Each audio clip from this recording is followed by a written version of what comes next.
Bismillahirrahmanirrahim. Assalamualaikum warahmatullahi wabarakatuh.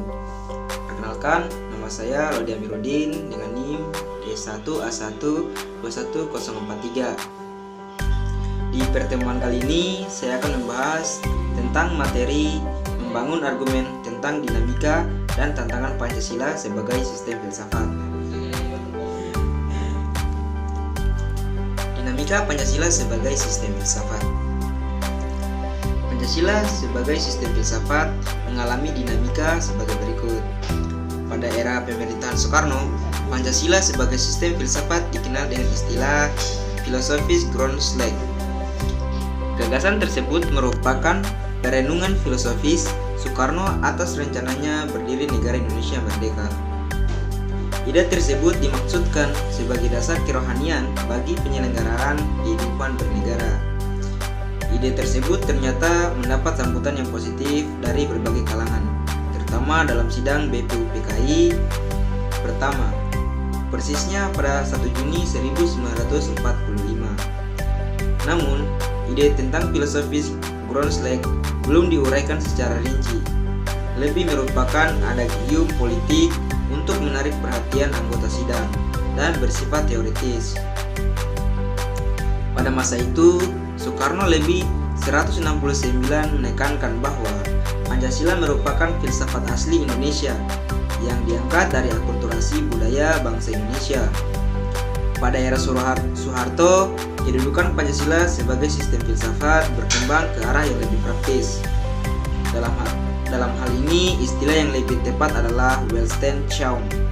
Artinya, filsafat Pancasila tidak hanya bertujuan mencari kebenaran dan kebijaksanaan, tetapi juga digunakan sebagai pedoman hidup sehari-hari. Atas dasar inilah, Soeharto mengembangkan sistem filsafat Pancasila menjadi penataran P4. Pada era reformasi, Pancasila sebagai sistem filsafat kurang terdengar resonansinya. Namun, Pancasila sebagai sistem filsafat bergema dalam wacana akademik, termasuk kritik dan renungan yang dilontarkan oleh Habibie dalam pidato 1 Juni 2011. Habibie menyatakan bahwa Pancasila seolah-olah tenggelam dalam pusaran sejarah masa lalu yang tidak lagi relevan untuk disertakan dalam dialektika reformasi. Pancasila seolah hilang dari memori kolektif bangsa Indonesia. Pancasila semakin jarang diucapkan, dikutip dan dibahas baik dalam konteks kehidupan ketatanegaraan, kebangsaan maupun kemasyarakatan.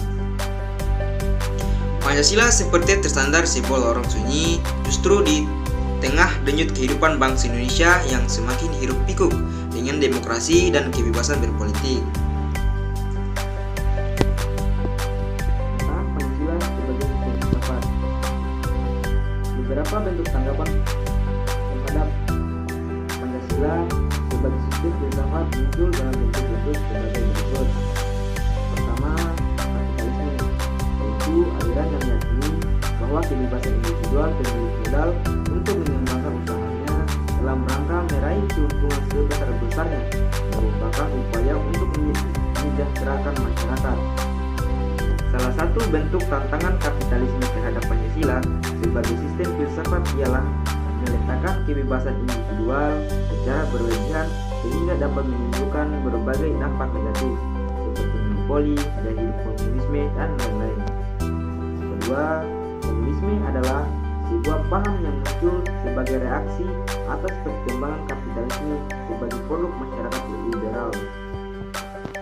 Komunisme merupakan aliran yang meyakini bahwa kepemilikan modal dikuasai oleh negara untuk kemakmuran rakyat secara merata.